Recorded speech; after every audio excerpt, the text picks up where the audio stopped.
Hello, and thank you for tuning in to The Christian Skeptic. I'm your host, Sean Kerwin, and as always, it's my mission to take an honest look at our questions about Christianity through the lens of logic and reason. I'm not here to preach at you, just to start a conversation with you. I hope you enjoy the show.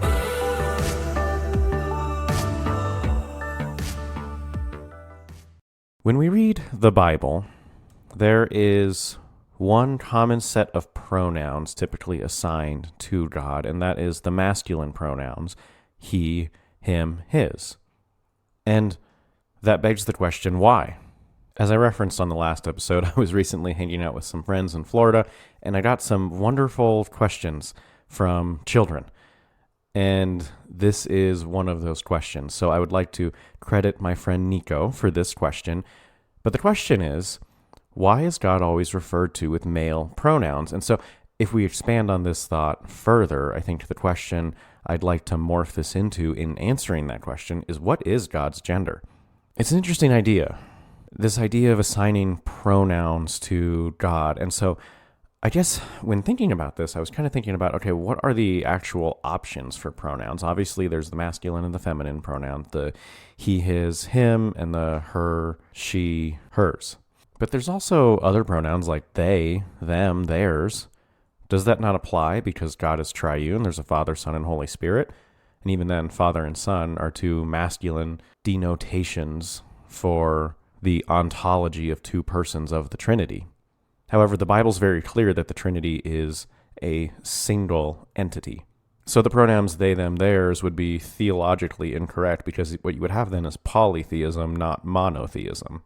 And monotheism is, of course, the theistic view to describe the theology found in the Bible. So anything but monotheism and anything but a reference to monotheistic pronouns would be incorrect. So why not it's itself? And I thought this might apply because God is spirit, as we discussed last time. But I think, as we discussed last time, the world we currently inhabit is the shell, is the ghost. And if you don't know what I'm talking about, go back and listen to last episode and you'll have a better understanding of this.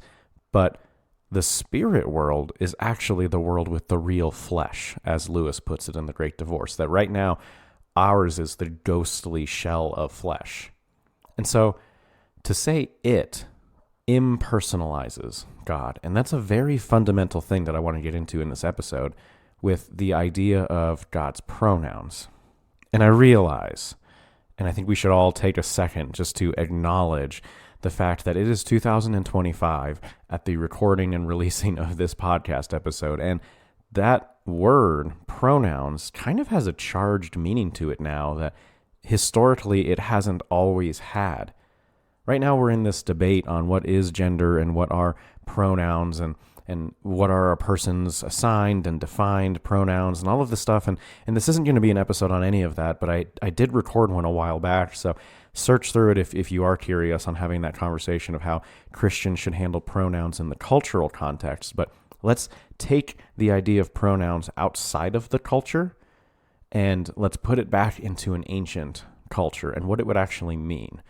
And I think to do that, we first have to step outside of our highly individualized culture and try to think about and imagine what it would be like to live in a highly communal culture.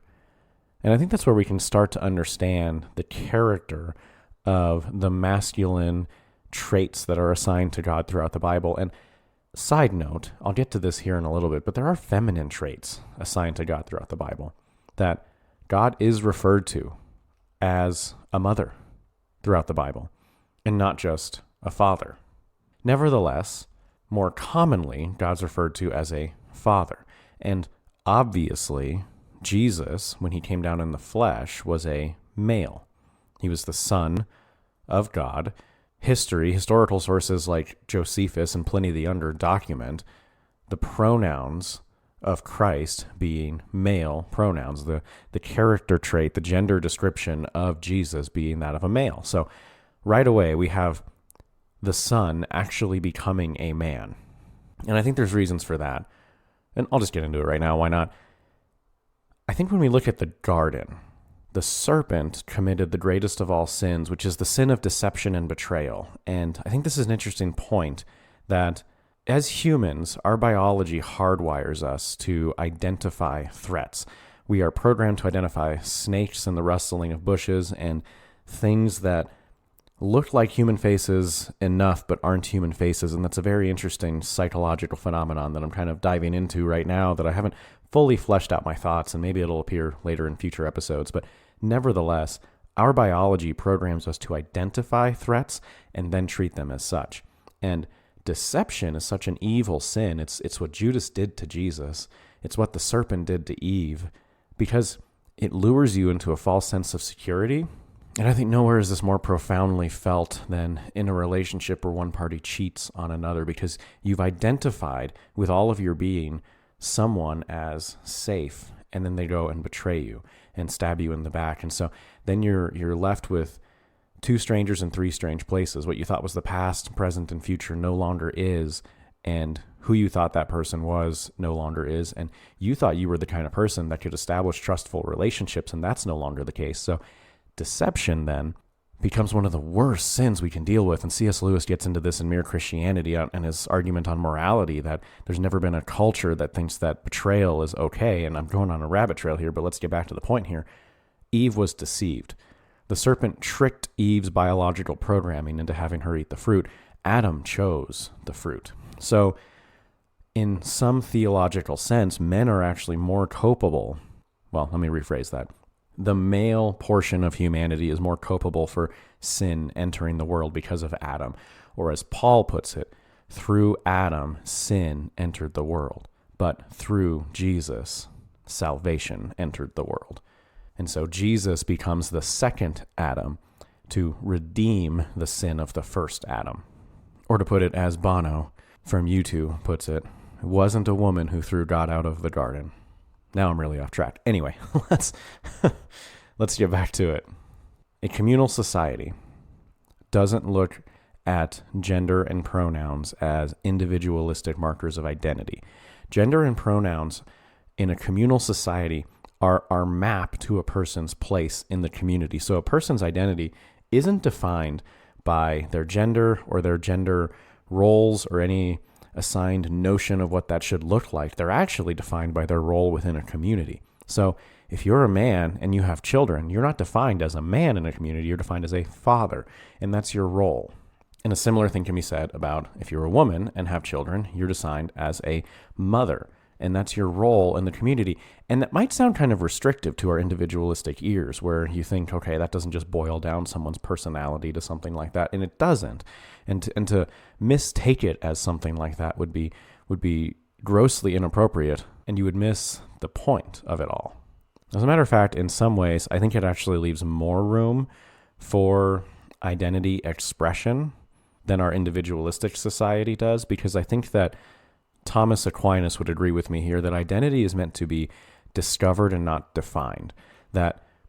And it really makes sense when you think about it, because if you define your identity, you're only defining it based on your external circumstances, which in and of themselves are discovered. So this lie that you can define your own identity based on how you feel, the argument doesn't even hold weight, because if you could do that, then you could just be born and sit in a box all your life, and one day just decide who you are, what gender you are, what role you're going to play in society, which even there is relational. But you could just, really, you could just sit in a box and say, I'm going to be happy. And you would sit there and you would be happy. And that's how you could define your identity and navigate the course for your life. And you have no need for anything else if it's all an internal definition. But that's totally not the case. You need external factors to piece together your identity. And it's that piecing together that wiser psychologists and philosophers would define as discovering and discerning an identity. And to the Christian, this makes sense, because we learn from the prophets Isaiah and Jeremiah that before people are ever even born, God has a plan for their lives. We learn that when Jesus encounters a blind man and his disciples try to ask what he has done in his life to define his identity, is essentially what they're getting at. They asked, who sinned, this man or his parents? And Jesus says, no, he was born this way so that the glory of God would be revealed through him. that God had a plan for his life before he was born. So this makes sense from a Christian perspective, that there is a plan for your life, that God has a purpose for you. And as you enter into the world and you interact and you bounce off of people and things and ideas, it's a process of you discovering what that purpose and plan is. And there's a lot of freedom there. It might not sound that way, but we have to remember that freedom is not the absence of restrictions. It's the right kind of restrictions on the right person at the right time in the right place. And that's hardwired into our biology. Piaget knew this when he talked about infants maturing and growing up, that they use their motor skills to discover the world around them, and that's how they mature. That's how they develop their thoughts and who they are. And we know that without interaction, without eye contact, physical touch, nurture, you can feed a child, you can house it, you can clothe it, you can give it everything it biologically needs, and it will die. That we need to bounce off others in order to discover how we're made. Like that's what Piaget was getting at, right? Like a child has all these motor skills and all these amazing biological parameters programmed within them because they're a human. And to be a human is a very, very complex thing. And so a child has to bounce and kick and hit things and discover their biological programming within them. They don't just sit there and decide, I think I am going to develop taste buds today. I think I am going to develop a cognitive sense of language today. No, they bounce off of things. They're meant to live in community. We're all meant to live in community. And so part of discovering that identity in community is discovering the identity of others. And this is why God's assigned in the Bible gender traits and characteristics of a father more than a mother. But let's touch on the mother part real quick. Isaiah 66, Isaiah 49, Deuteronomy 32, Luke 15, Psalm 22, Psalm 71, Hosea 13, and Luke 13 are all passages where God and Jesus both describe himself as a mother who comforts her children, a mother who would not forget his nursing child, a mother eagle hovering over her young, a midwife caring for a child, a mother bear robbed of her cubs, and a mother hen who weeps over Jerusalem and longs to gather her together like a mother hen gathers her chicks under her wings.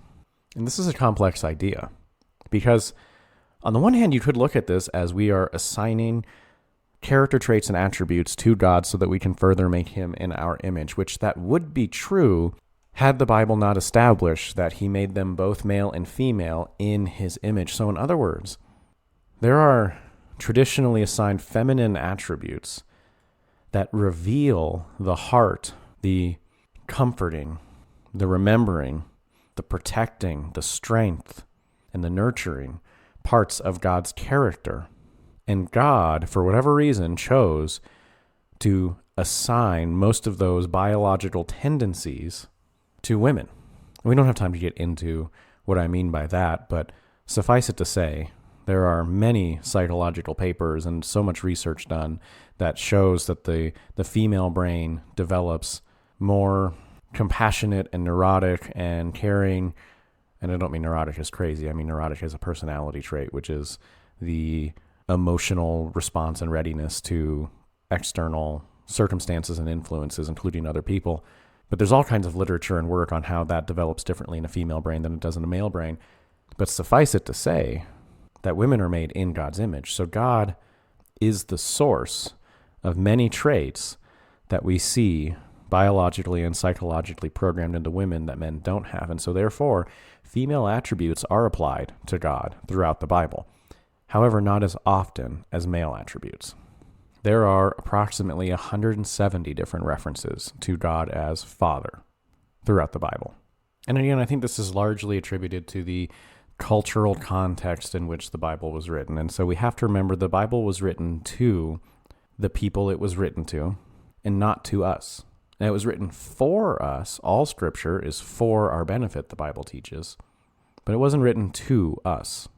And so there's a few things we can get into here. I'm just going to 30,000 foot view them since we are quickly running out of time here in this episode.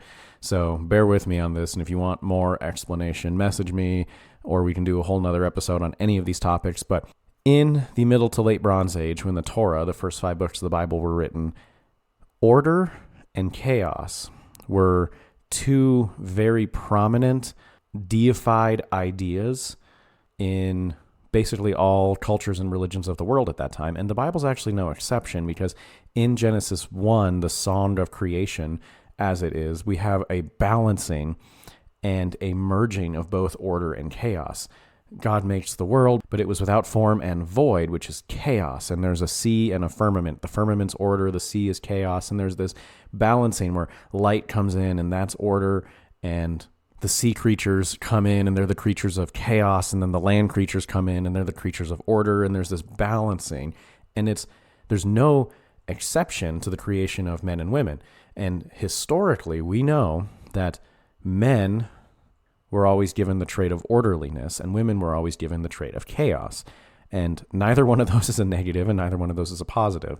They are both just phenomenon that we can observe in the world, that there are parts of the world that are orderly and there are parts of the world that are chaotic. And so traditionally, the male deities, and I think of Kingu in the Babylonian tradition, Kingu is the god of order, and Tiamat is the goddess of chaos, and they're married until, Tiamat kills Kingu, and then there's this whole revolt, and the Babylonian creation myth proceeds on. But order and chaos, part of that is, so if you're children of Israel and you're wandering in the desert of Midian for 40 years, you experience nothing but chaos. So the God that brought you out to that desert and wilderness needs to, first and foremost, present himself as a God that brings order and controls the chaos. And when you look at the family structure, that was traditionally the job of the father and the husband, was to protect the family from the chaos of the wilderness. Because in the wilderness, there are beasts out there. There are lions, and there are snakes, and there are eagles and other animals that would wish to do humans and children harm. And the father's meant to be the protector, the one who stands in the gap between order and chaos and lets the appropriate amount of chaos in so that the wife has an enjoyable life and the children develop, right? But enough order so that they develop in the right direction, so that they're oriented towards the world of chaos in a proper manner. And that's the job of the father, to protect, to teach, and to provide. And how needed is that in the desert of Midian when the Torah is written and God first introduces himself as the God of Abraham, Isaac, and Jacob in writing to this dispersed people? They had onions in Egypt, was their complaint when Moses brought them out into the wilderness. And so what does God do? He provides, he sends manna from heaven. And so you add that to the fact that it was Adam who plunged the world into sin by his willing choice, Jesus who redeems the world out of sin by his willing choice.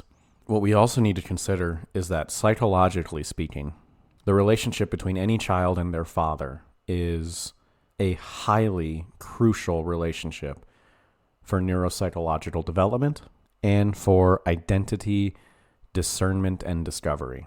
And I want to be really careful and sensitive here, because I realize that many of you listening might have grown up in a home without a father. And that's tough.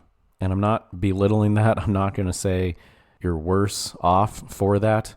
Again, God made you with a purpose. He knew you before you were born. Whatever situation you're in is happening so that the glory of God might be revealed through your life. And I wholeheartedly believe that and want to caveat what I'm about to say based on that the first person to ever name God in the Bible was a woman that was completely rejected from her family, her society, and left out in the wilderness to die because of a sin that she chose. Her name was Hagar. She slept with a married man, and God kept her from dying, and he protected her and had a plan for her. And she looked and said, you're El Roy, the God that sees.